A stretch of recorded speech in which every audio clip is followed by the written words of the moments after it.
You may know the story of the Wendigo. It's told by Anishinaabe people around these parts and indigenous people in other parts of this land that we call the United States of America.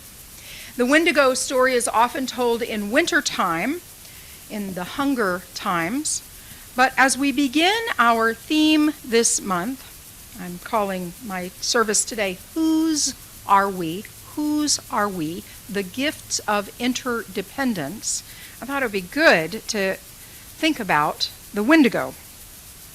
Robin Wall Kimmerer, who you may know and may have read this amazing book, Braiding Sweetgrass. If you have not read this book, mine has got water stains. It's all marked up. I love this book, Braiding Sweetgrass by Robin Wall Kimmerer. She talks a lot about the Wendigo, and she sees, well, let me just say what the Wendigo is. It's a human-like monster with thin skin just hanging on its bones and long hair just hanging off, and these teeth that are kind of craggy, sharp teeth in its mouth, and its lips have almost been bitten off because the Wendigo is hungry all the time. The Wendigo is rapacious. It cannot get enough. The Wendigo is this character in a psychodrama that reminds us, if we are only for ourselves and not for the community, we can never, never be satisfied. That's the message of the Wendigo. I'm having a little problem with this microphone. It wants to sag, but I'm just going to keep tightening here and we'll make it work. Robin Wall Kimmerer gives a compelling account of the way she sees that the Wendigo shapes the lives of so many of us, not only indigenous people. She sees the Wendigo at the core of rapacious globalization and exploitative and extractive capitalism. The wisdom here is pointed. We see this greed and violence and contain it in others. If we want to see it in others, we must also see it in ourselves, in a consumer society. She says, gratitude for all the earth has given us lends courage. Gratitude lends us courage to turn and face the Wendigo that stalks us, to participate in an economy, to refuse to participate in an economy that destroys our beloved earth, to line the pockets of the greedy, and to demand an economy that is aligned with life, not stacked against it. She says that's easy to write and harder to do. I am reading here from a book that I have just loved this season called After the Protests Are Heard by Unitarian Universalist ethicist Sharon Welch. And I'll make sure that we put these two titles in the upcoming newsletter. I'm reading this for a class. It's kind of dense, but oh gosh, I just keep underlining and underlining. And her thesis that what we want is more belonging and less belongings was the way that I kind of moved into this whose are we. One of the reasons that we seek out religious or spiritual sustenance is to encounter and to ponder the big questions. What's it all for? What's the meaning of life? Somebody shout 42. 42, there you go. Who am I?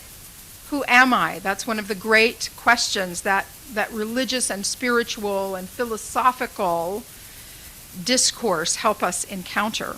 And most religions point their adherents toward a set of values and principles that help us answer those questions. The word religion, you've heard me say this, comes from the Latin religare, which means to bind together. It's the same root word as ligament. Here at the St. Croix Unitarian Universalist Fellowship, we are a non-traditional religious community, and we are bound together by not a shared creed, what we say we believe, but by shared values, how we will behave in the world, an ethical core, and a covenant of belonging. Our principles keep us joined together in values of human worth and dignity, and reverence for a healthy democratic process, and freedom of thought, and a reverence also for this interconnected web of all existence of which we are a part.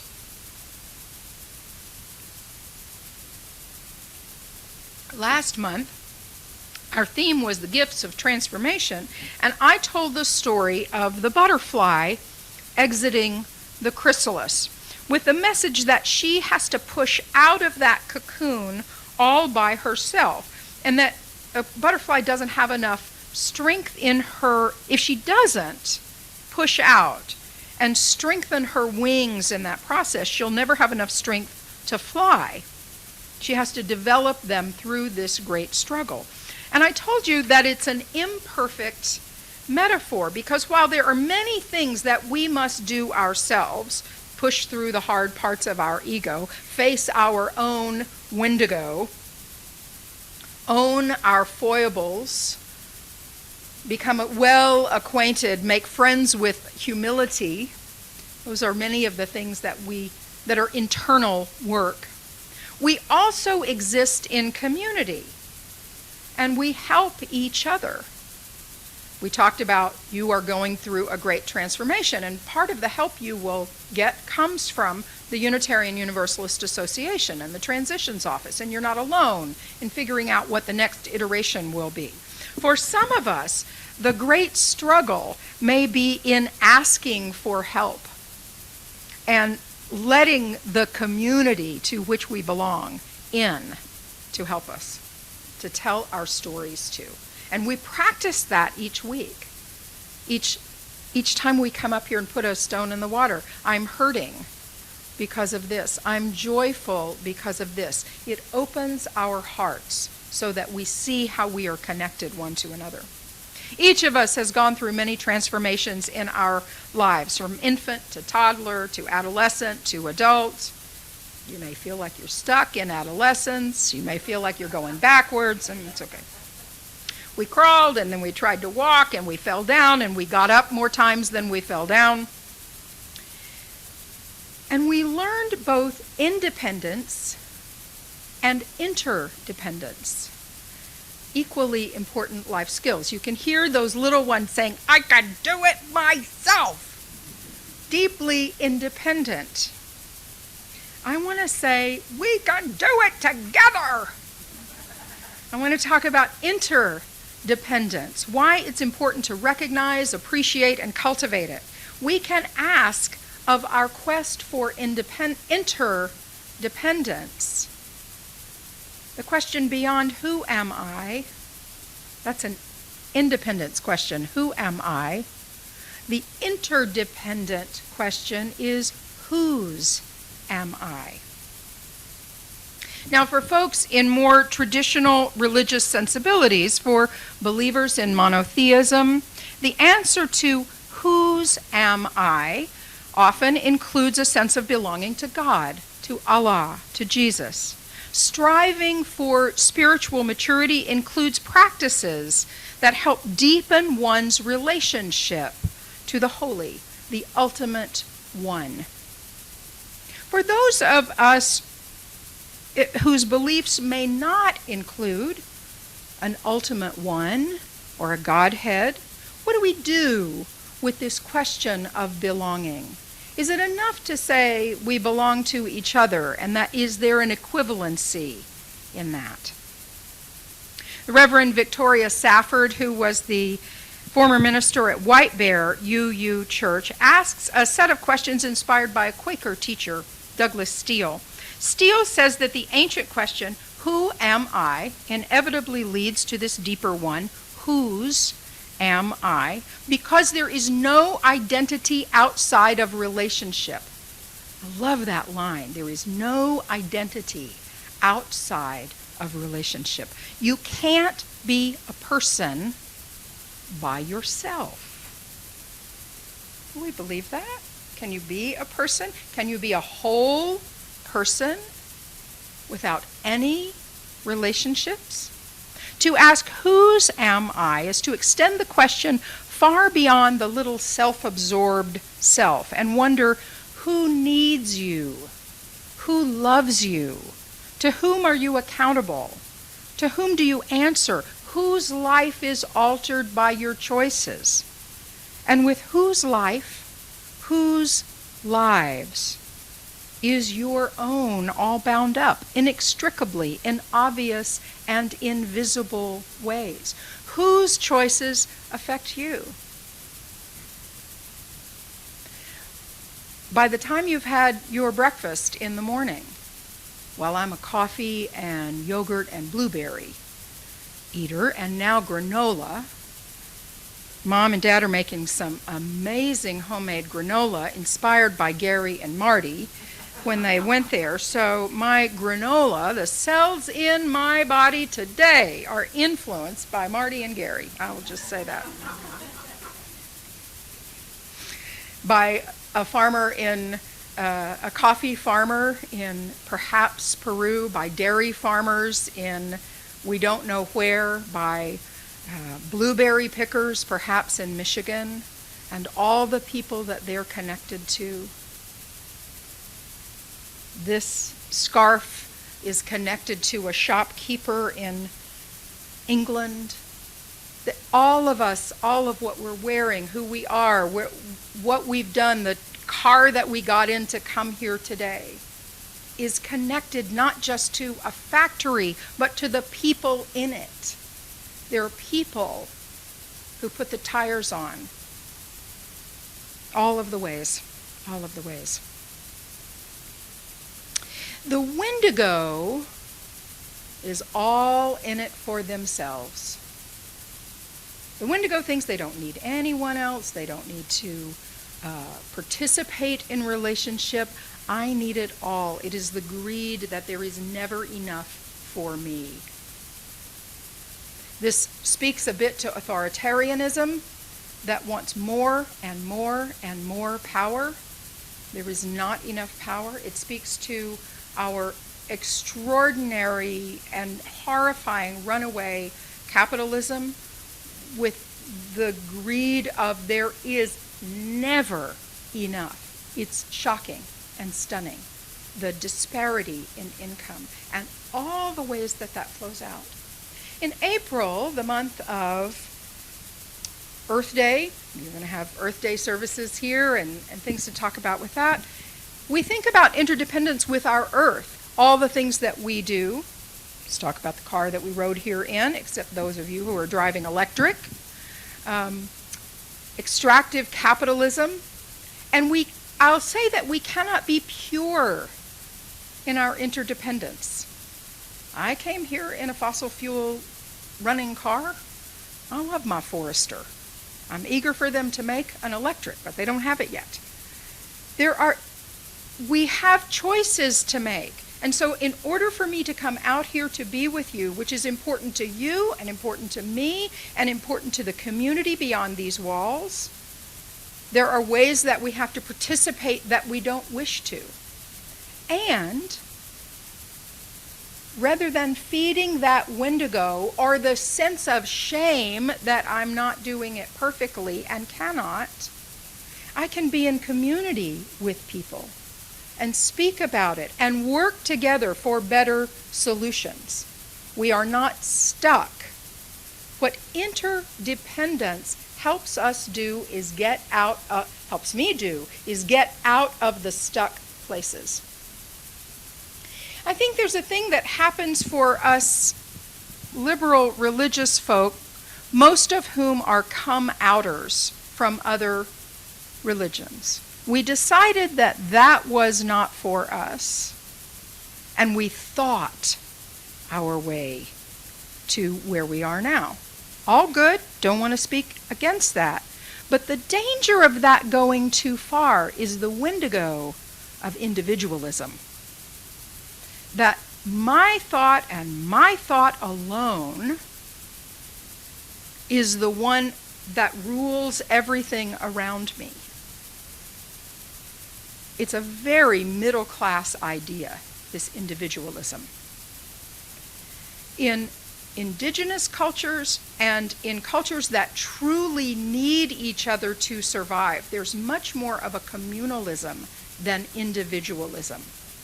So how do we jettison a theology that no longer serves us, come and live in theology and philosophy that does serve us, but not be so rooted in that individualism that we can't share that other people have a piece of the truth, and that truth helps to bind us together. I think that's an important thing for liberal religious folk to know, and it helps us when we're trying to organize with other people. I think what Main Street Voices is doing is particularly important here. We're going to go out and organize among people. We're not going to ask them what they think about LGBTQ rights. We're not going to ask them what we think about reproductive rights. We're going to talk about the thing that we can talk about together. We're going to talk about the environment and listen to people who have something to say about it and do a new thing.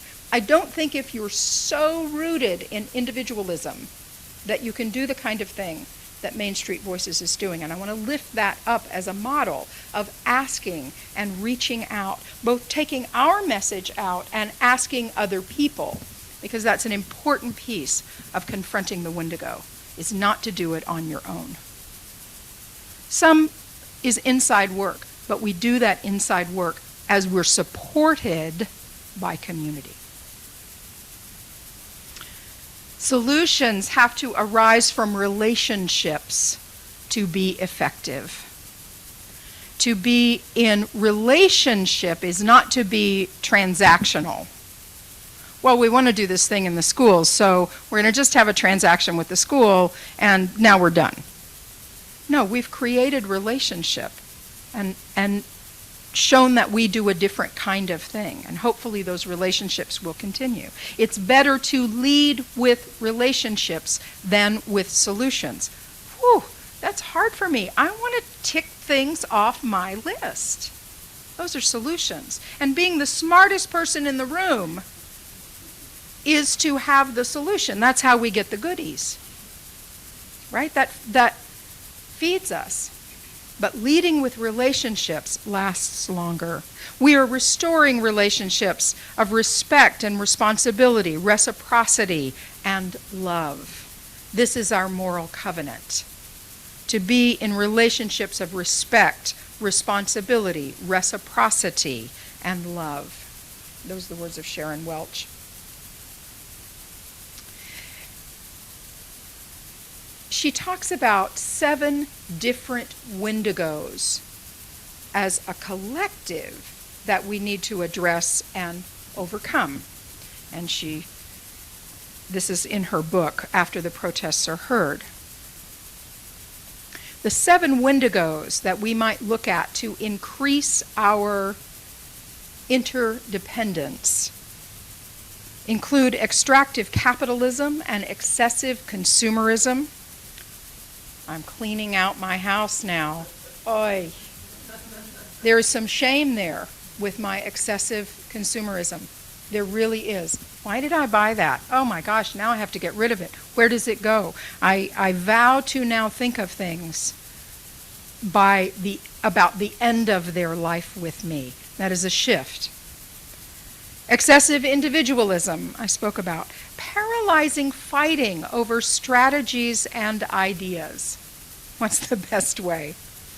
Ignorance of the possibility of unintended consequences and our own ongoing capacity for partiality and error. This idea of partiality is what comes with individualism. I cannot see the whole picture. There is no way that I alone can see the whole picture. You've got a piece of the truth. And I tell you that the Lutherans up the hill have got some piece of the truth. We've all got a piece of the truth. And so our capacity for partiality and error is an important one to be mindful of. Inattentiveness to implicit bias, structural racism, and resurging white violence against people who are African American, Native American, Muslim, Latinx, and the rise in anti-Semitism that's happening now. Expectation of linear and assured progress. Ain't no such thing. No such thing as linear and assured progress. You know if you've been sick or had a broken bone or a replacement, a joint replacement. Healing is not linear, and progress is not linear. It comes and goes, and when we expect it to be only linear, straight way up, we elected a black president twice. Aren't we done with racism in this country? Apparently not. And falling prey to the complacency of reformation or the delusions of a revolutionary victory. We can be, something can get reformed and we think, okay, well, it's better than it was, now good enough. Or we think it's got to be the whole thing, and then let's get the Civil Rights Act passed and the Voting Rights Act passed, and we're done. There's no revolutionary victory. Everything is partial and incremental. It's maddening, and it's also hopeful. She asks, which Wendigo are you going to conquer first? So I'll close my part with this poem by Rosemary Watola Tromer, an indigenous writer. If it's true that we are alone together, the way blades of grass are alone but exist as a field. Sometimes I feel it, the green fuse that ignites us, the wild thrum that unites us, an inner hum that reminds us of our shared humanity. Just as 35 trillion red blood cells join in one body to become one blood, just as 136,000 notes make up one symphony. Alone as we are, our small voices weave into one big conversation. Our actions are essential to the one infinite story of what it is to be alive. When we feel alone, we belong to the grand communion of those who sometimes feel alone. We are the dust that hopes, a rising of dust, a thrill of dust, the dust that dances in the light with all the other dust, the dust that makes the world. May it be so, and blessed be.